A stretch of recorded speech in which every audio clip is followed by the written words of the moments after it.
Ich grüße euch, ich grüße dich, du wunderbare Seele. Ich bin Meister Graf von Saint-Germain und ich sage Danke. Ja, ich kann mich diesem vorgehenden Gespräch Adrianas von respektive vor allem auch euch nur anschließen. Danke. Das Auseinandersetzen im Gespräch mit dem, was los ist auf der Erde, und es ist viel los, und auch wenn man glaubt, gut informiert zu sein, darf ich dazu sagen, unter dem Radar geschieht unglaublich viel. Und ob das nun Verschwörungstheorie genannt werden will oder nicht, spielt überhaupt keine Rolle. Auch die da viel Information geben, als Schwurbler oder Verschwörungstheoretiker gelten, auch die haben einen Tropfen auf dem heißen Stein an Information. Die Welt und das, was im Augenblick hier geschieht, da ist ein großräumiges Aufräumen aktiv. Und zwar im Außen, auf jeglicher Ebene, politisch, wirtschaftlich, gesundheitlich, anders gesagt, menschlich. Und du, geliebte Seele, wirkst mit. Du hast alles in dir, von der verrücktesten Verschwörungstheorie, von der absurdesten Qualität bis hin zu der absoluten reinen Wahrheit. In dir, du bist all das. Lass mich dich noch einmal daran erinnern, dass alles, was du siehst und auch das, was du nicht siehst, mit dir in Verbindung steht. Und dieses Du ist nicht persönlich. Damit meine ich, alle Menschen, aber wirklich alle, sind eine große Einheit. Und in ihrer Gemeinschaft, als wären sie viele kleine Zellen, ein einziger großer Körper, der jetzt heilt.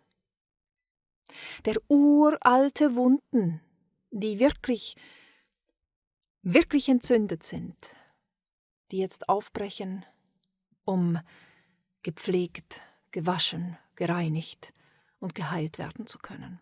Und dazu braucht es unglaublich große Seelen, die bereit sind, ins Leiden einzutauchen, um es sichtbar zu machen. Deswegen bitte ich euch, all jene Menschen, die auf irgendeine Art und Weise leiden, tatsächlich, weil sie physisch bedroht sind von Hunger oder Krankheit oder Krieg, physischer Gefahr, Bedrohung. Alle die jetzt in irgendeiner Art und Weise das Leiden auf Erden sichtbar machen. Liebet sie um ihretwillen, steht für sie ein, schauet die Kraft und die Größe dieser Seelen. So kraftvoll und so weise sind sie, dass sie bereit sind, sich selbst als dieses Ego-Ich so sehr zu vergessen und die Seele ganz besonders, diese Größe, diese Reinheit absolut zu verdrängen, um in solche Katastropheninkarnationen sich hineinzubegeben, um sichtbar zu machen, was geheilt wird. Sie sind Heiler, sie sind nicht Opfer. Und sie sind halt auch noch nicht erwacht oder irgendwie selbst schuld. Nein, sie sind Heiler und du, ihr Assistent. Im Sinne von, wenn es dir gut geht, assistiere. Wenn du leidest, wird dir assistiert.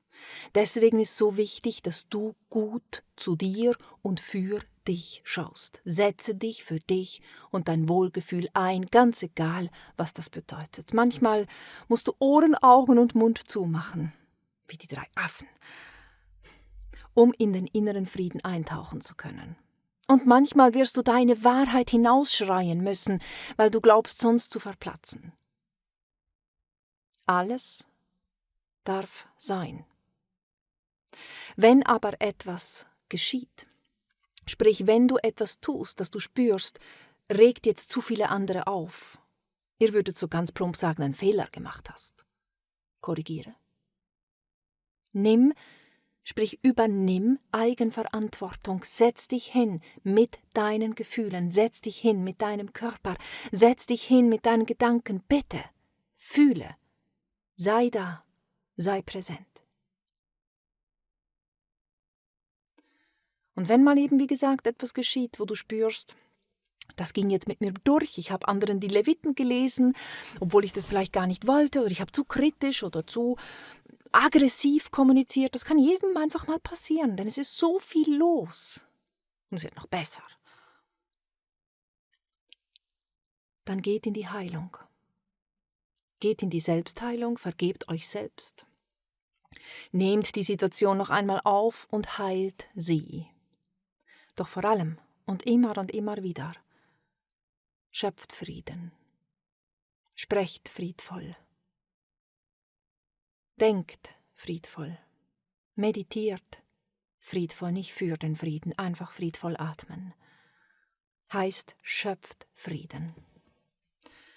Ich will es dir so erklären, indem du deinen Atem beruhigst, immer tiefer atmest. Beginnt dein physisches Kleid, dein System, langsamer zu schwingen. In gewisser Weise schwingt es dann höher, bewusster. Aber es beginnt seine Frequenz zu verändern. Und diese Frequenz mit jedem tiefen Atemzug, lass sie in die Erde sickern. Lass deine Füße, dein Fußchakra, dein Wurzelchakra, öffne es und lasse Wurzeln in Mama Gaia hineinfließen. Verwurzle dich bitte jetzt, wo alles um die Ohren fliegt, energetisch gesehen. Du verwurzele dich. Komm hier an. Sei standhaft, heißt sei hier. Atme, atme ruhig. Schöpfe Frieden. Das dringt durch dich, durch deine Wurzeln, groß oder klein, hinein in die Erde. Und ihr seid untereinander verbunden, so wie die Bäume, wie der Wald. Der Wald kommuniziert miteinander. Und jeder einzelne Baum und das kleinste Gräslein ist wichtig. Es ist ein wunderbares, ökologisches, göttliches, wundervolles System. Und du auch, ihr auch. Und je mehr du atmest und Frieden schöpfst und diesen Frieden durch deine Wurzeln in die Erde und somit zu anderen Menschen fließt, umso mehr kann auch dort, wo es jetzt wirklich darum geht, nicht in die Falle der Rache und des Zurückschlagens einzutappen. Umso mehr kann dort auf Grund und Boden, der durch dich mit Frieden genährt ist, friedvolles Vergeben stattfinden. Du und dein Frieden hier sind Grund und Nährboden dort, wo Frieden unbedingt gebraucht wird. Dass diese Menschen, diese Seelen in ein Erwachen kommen können, dass es ihnen möglich ist, auf Grund und Boden physisch zu wandeln, wo Frieden anstatt Blut, Zorn und Rache herrscht, dass da Frieden wachsen kann, zumindest mal in der Erde, durch die Verbindung von ihnen mit dir. Und deine Samen werden sprießen in ihnen. Denn ihr seid alle müde von diesem alten Spiel. Und sie werden es sein, die von der Rache Abstand nehmen und in die Vergebung hineinfließen. Hilf ihnen, hilf dir. Du bist dieses menschliche Bewusstsein, du bist dieser all-eine Mensch. Handle. Aktiv. Im Sinne von schöpfe friedvolle Momente.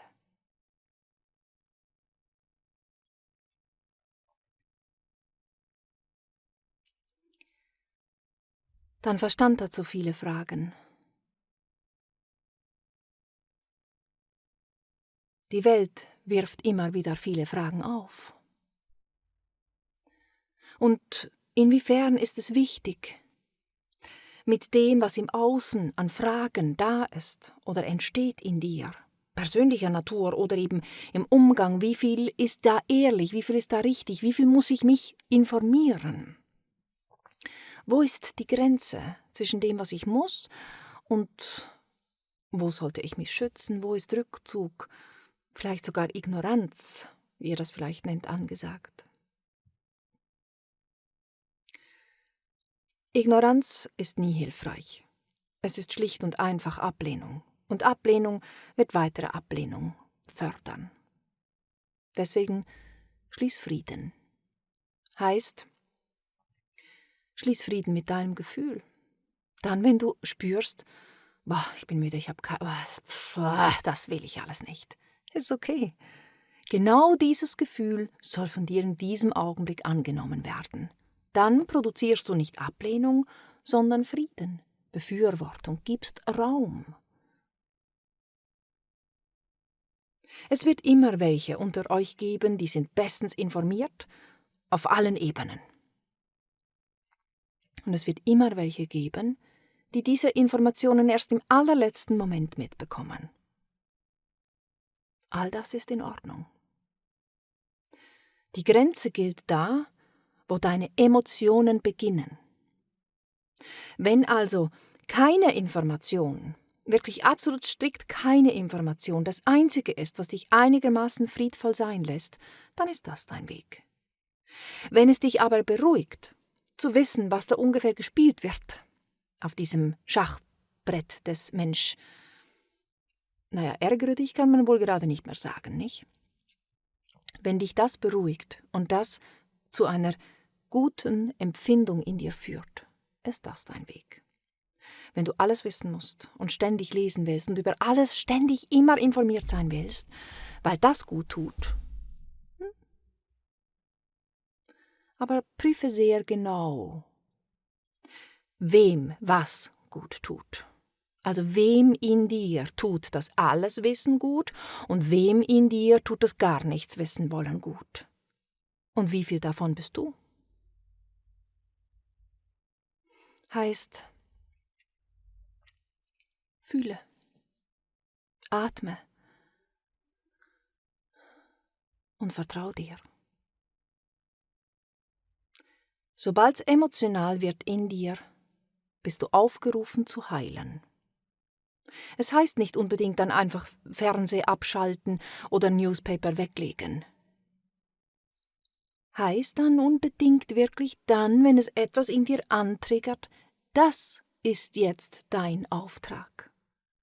Da wo deine Emotionen sind, da läuft der Hase. Da sei präsent. Es ist absolut egal, durch was deine Emotionen getriggert werden.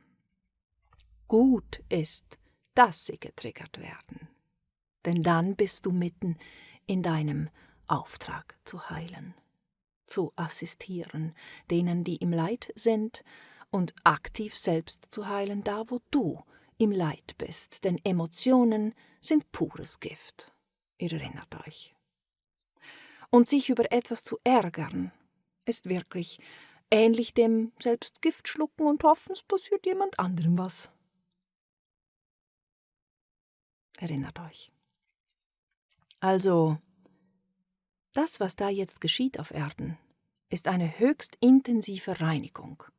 Eine Reinigung von alten, schweren, missbräuchlichen, menschenunwürdigen Charakterzügen, Verhaltensweisen, und vor allem basiert sehr, sehr vieles auf Rache. Und Rache hat keinen Platz im neuen Zeitalter. Das kann einfach nicht mit. Das ist eine Energiequalität, die da nicht Fuß fassen kann. Deswegen erinnere dich, verankere den Frieden im Hier und Jetzt.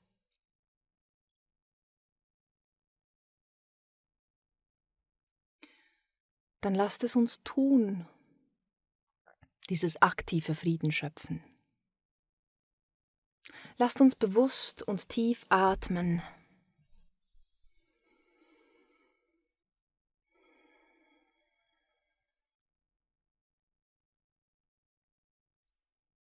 Fühle gut in deinen Körper hinein.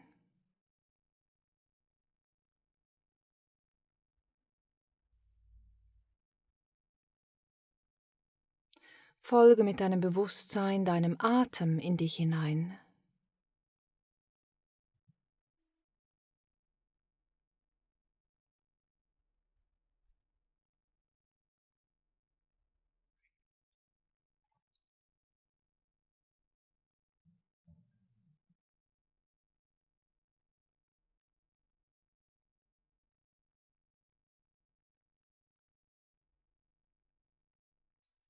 Nimm all die Gefühle wahr, die jetzt da sind.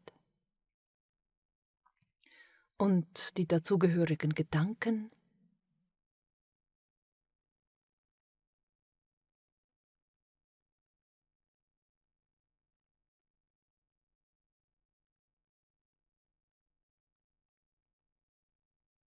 Und lächle.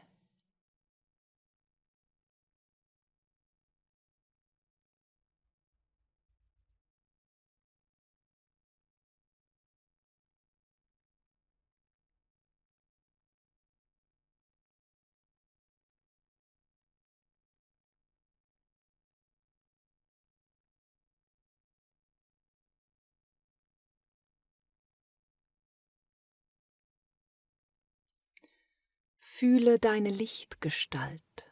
Heißt, dehne dich aus in deinem Bewusstsein und nimm deine Energie wahr.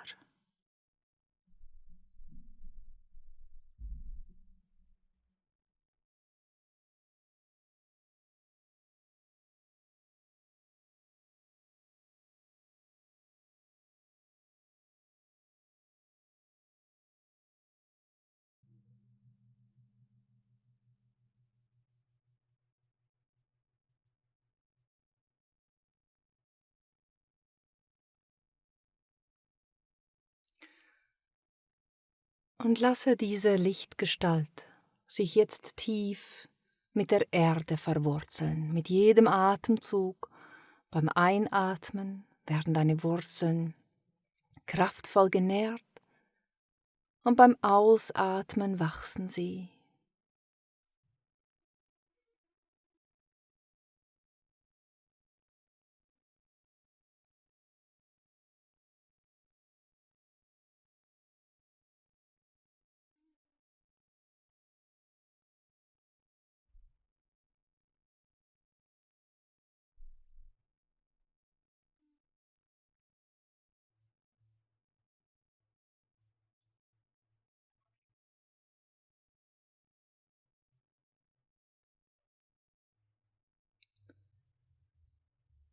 Und mit jedem weiteren Atemzug verbinden sich deine Wurzeln sanft und lieblich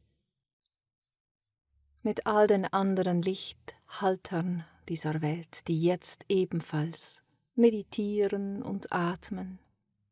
Und es sind viele.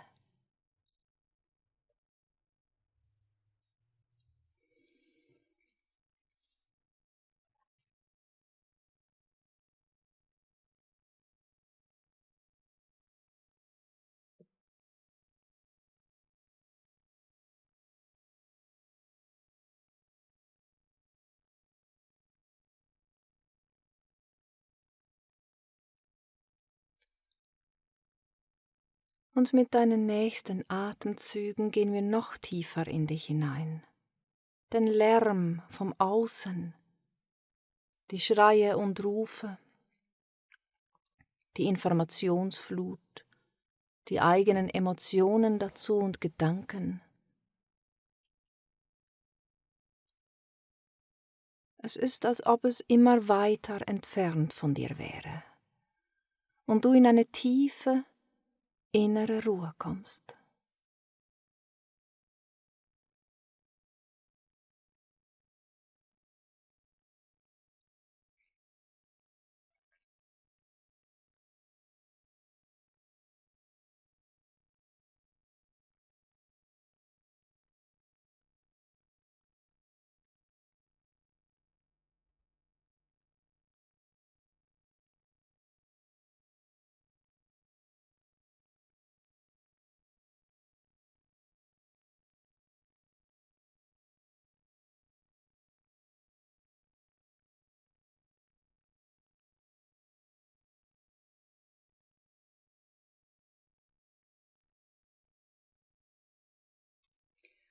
Diese Ruhe verbindet sich mit dem Wort und der Energie Frieden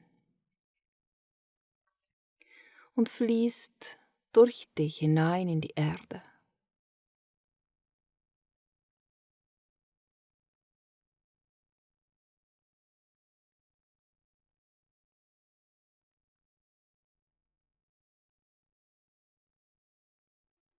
Und verändert dadurch die Struktur der irdischen Materie.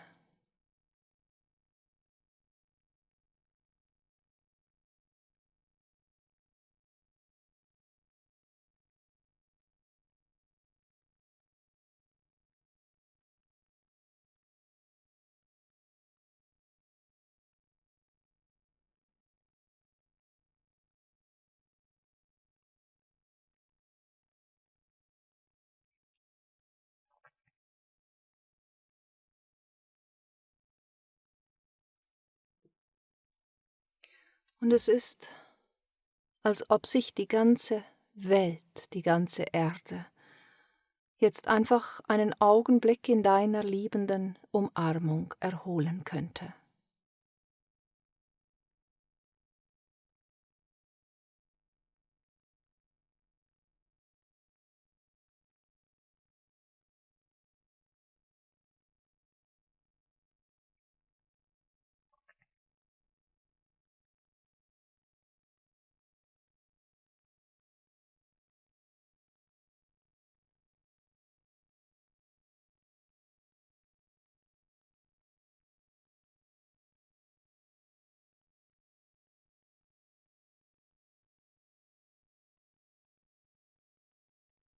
Und da es ein stetiges Geben und Nehmen ist hier, auf dieser Welt wirst auch du durchlichtet und durchflutet, kannst tief und erholsam atmen.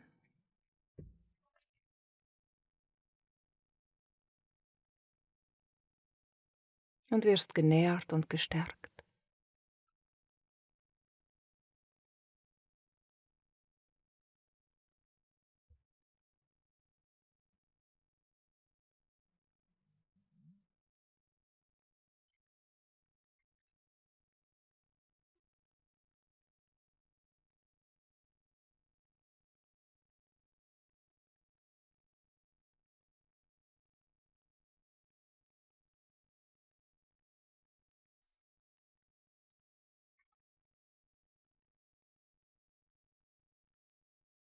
Und mit deinen nächsten Atemzügen lässt du noch einmal die Frequenz des Friedens so sehr in dir anschwingen, dass sie dein ganzes Sein umhüllt, durchflutet und durch deine so lichtvollen Wurzeln in die Erde hineinschwingt.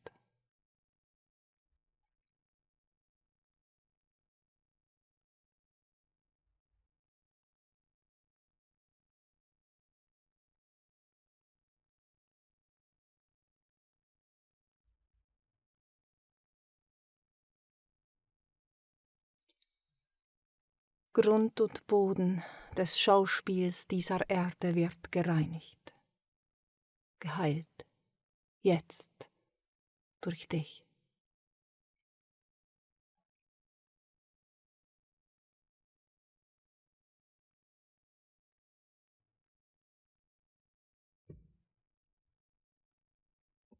Und es steigt ein tiefes, friedvolles Bewusstsein in dir auf, das dir den persönlichen Weg zeigt, wie du deiner Mitwelt zu Diensten sein kannst, ohne dich unterzuordnen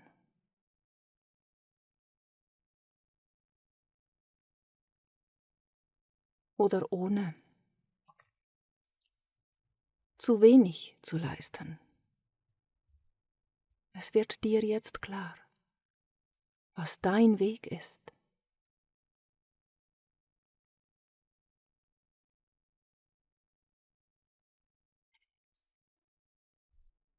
Und mit es wird dir jetzt klar ist gemeint, es klärt sich, es kommt in deinen Weg, in deinen Lebensweg. Jeden Tag mehr.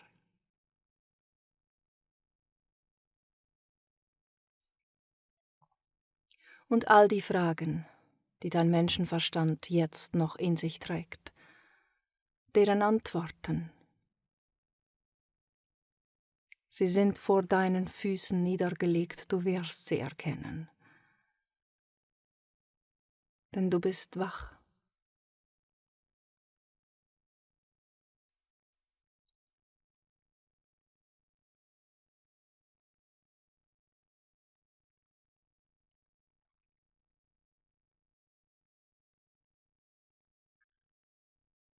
Atme noch einmal tief und bewusst ein. Und hole deine Mitmenschen, die in irgendeiner Art und Weise in Unfrieden, in Leid, Schmerz, Angst, Zorn, Aggression und Frust schwingen.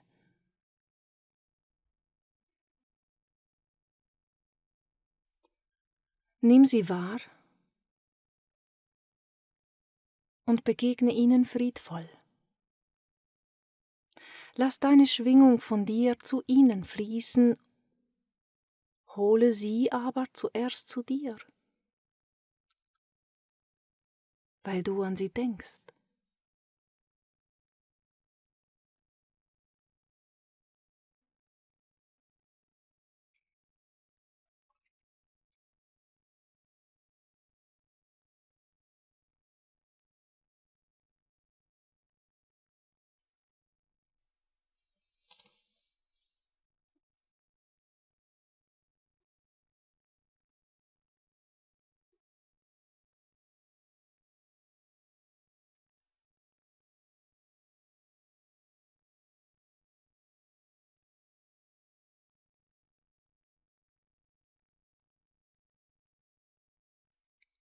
Und mit deinen nächsten Atemzügen wirst du dir deiner selbst wieder ganz bewusst. Vielleicht gibst du deinem Körper ein bisschen Bewegung.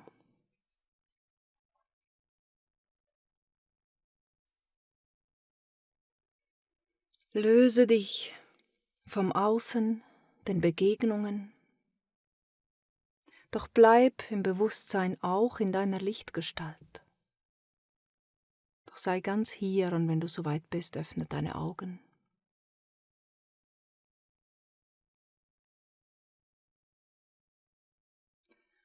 Und lass mich dir Danke sagen.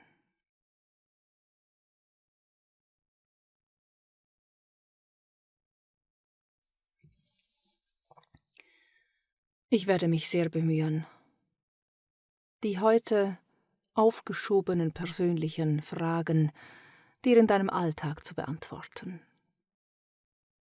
Hör genau hin, ich bin da. Und ich liebe dich. Vom Scheitel bis zur Sohle. Und ich danke dir. Ich bin Meister Graf von Saint-Germain und ich sage, es ist eine Ehre, dir zu assistieren.